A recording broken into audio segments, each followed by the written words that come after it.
how's the renovation going? Reel mowers with a roller, reel mowers without a roller, Mazama versus Bewitched. These are a few things that I'm going to talk about today.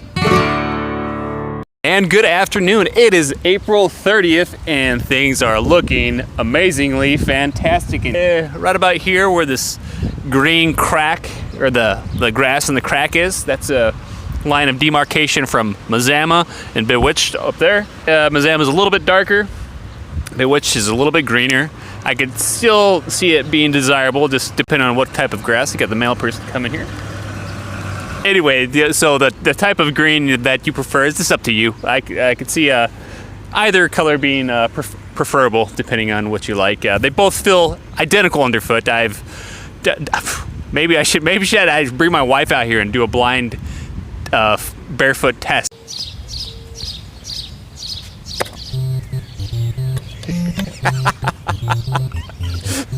All right, 2 times the other way. So we're testing the texture of the grass. So tell me when you feel a different type of grass. Walk my way.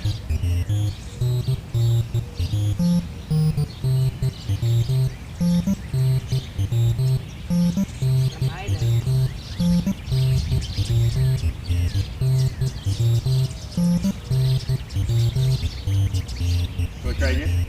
No. It's like the eyeglasses thing where they're like, oh, is this different? Yeah. Is this different? Yeah. Yeah. I know I can't walking barefoot on it. So that's a question that gets asked a lot is, what does it feel like? Well, it pretty much feels like any other grass cut short. If you cut it, this Mazama, if you leave it long, it has a unique growth habit. It doesn't stand up as much as some other traditional Kentucky bluegrasses, but that's okay because I have no intention of leaving it long except for the summertime. So maybe I will. Roughly 5 or so days ago, I put down a blanket application of tenacity. I think I could tell, just start seeing some areas of bleaching out. I did the lightest rate as I possibly could, and I even screwed that up because I ended up going too light because I added too much carrier or water to my mixture, and I ended up with about 1.5 gallons more dilution than what I was planning on. The only reason I wanted to do that is to highlight the undesirable grass. I've been hand pulling all the POA triv and all the POA, I don't even know if that's what it is, but it's stuff that's not Mazama. And that's what I love about the monostand is you can tell exactly your intruders. There's no hiding in a monostand. There's no hiding whatsoever. You can see it, and that's both a great thing and a bad thing.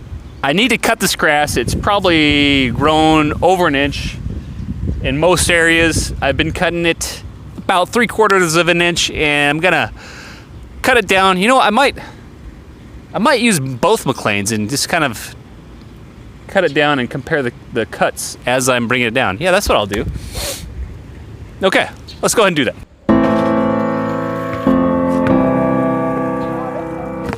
All right, so this is my new McLane.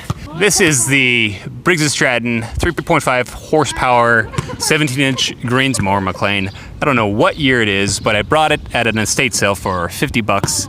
And it wasn't running at the time. I just did a seafoam treatment, and now it's running, and it's fantastic. Absolutely love this thing.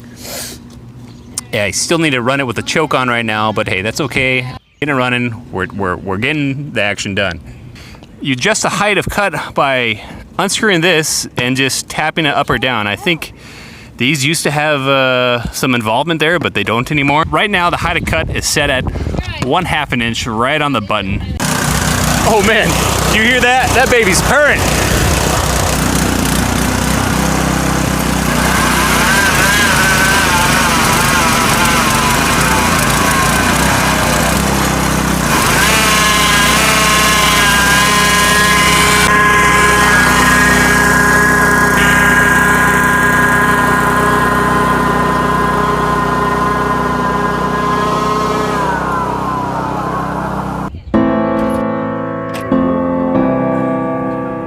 This here is my pretty much brand new McLane. It's a Briggs & Stratton 5.5 horsepower, 12750cc, and I think it's a 20-inch wide cut. I forget what it is, with 10 blades. Anyhow, this is where you adjust it. You pull this lever up, and this is able to adjust like so. McLane comes with a manual, and it says that certain things are certain heights. But if you've done some backlapping and whatnot, the bed knife is going to be worn down, so it's a little bit different. So mine is actually about a 1/16 of an inch worn down. On my McLane, I measured the highest setting right here at 7/8. The next setting down is 3/4. Next one down is 5/8. And this one here is 7/16. And this one is unknown. I have no idea what this one is because with having this bar set, having this nut set right here, you actually can't get to that setting. I think you have to adjust this so it could go down. But this is basically a scalp. However you get there, I don't know, but I don't care because I'm never gonna go lower than 7/16 with this thing. I really wouldn't recommend it for anyone because this model does not have a roller and you're gonna scalp somewhere. It's inevitable. It doesn't have a rear roll either, so it's not ideal.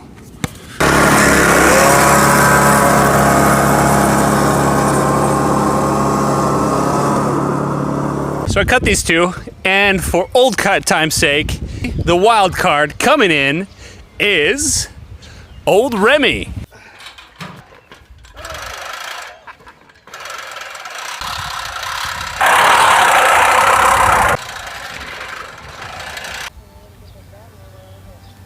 All right, well, that was exciting. We got 3 different types of cut here. One with a greenish Mowers McLane and one with a standard McLane. Actually, it's a little bit different. And then one with my old Remy manual push reel mower.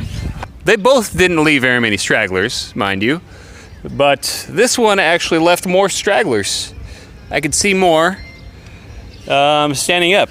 I mean, there's not much, maybe 2% of the actual cut are stragglers, and in this one maybe 4% or so. Well, things that normal people wouldn't notice. The new old McLane here does not have a front roller like this one does, and it doesn't have a back roller like this one does. This one just has 2 little caster wheels on the front, and on the back, this is the drive wheel, and these just roll. And when this rolls on the ground, it leaves like a distinct like tri-wheel pattern on the ground. You can see it. And this one here leaves it nice and smooth. The roller is actually narrower than the actual cutting blade, so it makes it an odd situation when you're trying to do stripes. So you're necessarily going to have an overlap, and it makes a mushy stripe. And then you have the push mower over here, which still gives a pretty good cut. As you can see over here, it's little chatter marks like this. I call it like a chatter mark, washboard pattern, marshalling, whatever the case. You're going in. Oh, it's a pretty cool car. Cool car. Yeah, that's very cool. Mazama. I hear they're fun. Say what you will, but I hear they're fun. So the manual push reel has a marshalling or washboard effect, and that is a direct result of a mismatch in frequency of cut resulting from your ground speed and your reel speed and how many reels you actually have. Let's see if me coming back this way could get a better example of what I'm talking about with the blade pattern when it lays it down. This one is nice and flat, whereas the other McLane without rollers, it leaves that tri pattern.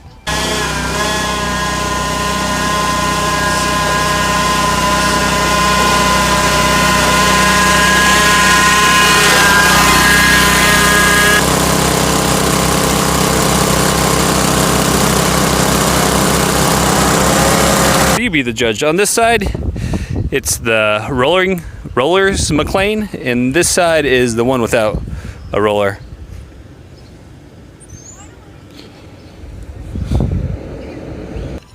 All right, over here is a McLane without rollers. It's cut slightly higher than a 1/2 inch, and to my eye, it's slightly of a less consistent quality of cut, whereas the one with rollers is a lot more consistent. Although there are more stragglers, it's just a more consistent cut. Right, the Hell Strip renovation of fall 2018 is looking amazing. I absolutely love it. Although right now there's a lot of little seat heads that are It's really annoying at this time of year. Nothing you could do about it. Well, there's some things, but basically you got to live with it. Last fall of 2019, I completely renovated this whole main area right here. It's a monostand of Kentucky Bluegrass. Crew, get back over here right now. Hey. There are some bare areas, like underneath the tree where that got washed out, the sprinkler hitting the leaves and it washed stuff out.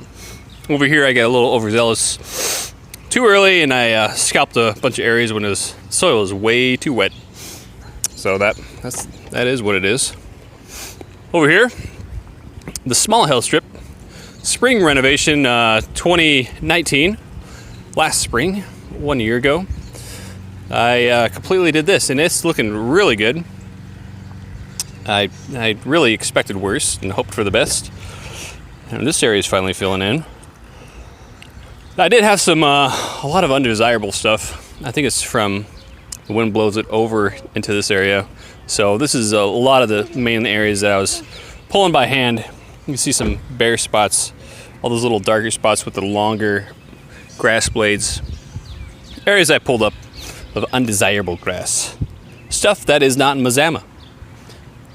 Straight across from right here, this is all my old lawn that I dropped right here. I really didn't take too much time because I just didn't have the time, and just threw the sod down. And it's really amazing how much faster this stuff grows than the new breed of Kentucky Bluegrass over here. This stuff grows so much more denser and darker and slower, and this stuff just grows wild. I mean, I would swear this is like a ryegrass. Man, if you have ryegrass, and ryegrass grows faster than Kentucky Bluegrass, this stuff, wow, I don't even know how you'd keep up with it. This little spot right here, this is an entire bare area, and I resodded it with sidewalk crack grass, and I think it's gonna work. I don't know. It looks way better than it already did. That's the area. And here's my back 10K. It's looking okay for about as much as it can do. It floods all the time. It stays wet. And I've been clearing out this area over here with tons of brush and ivy and junk. And we just overseeded it. We as in the boy and me. And it's 5-way fescue. So hopefully it takes at least a little bit, so because a little bit's better than nothing, and we'll be able to enjoy it. That little meadow over there, there's a little creek over there. It's quite nice actually. So anyway, thanks for watching. We'll see you around. Go get. Oh, that was low effort. Low. None of that, bro. Jump, jump, jump! I'm gonna hit you with mercy, boss. No, stop, bro! It's Colton, too. Stop! Stop! No! You better go! Better slide!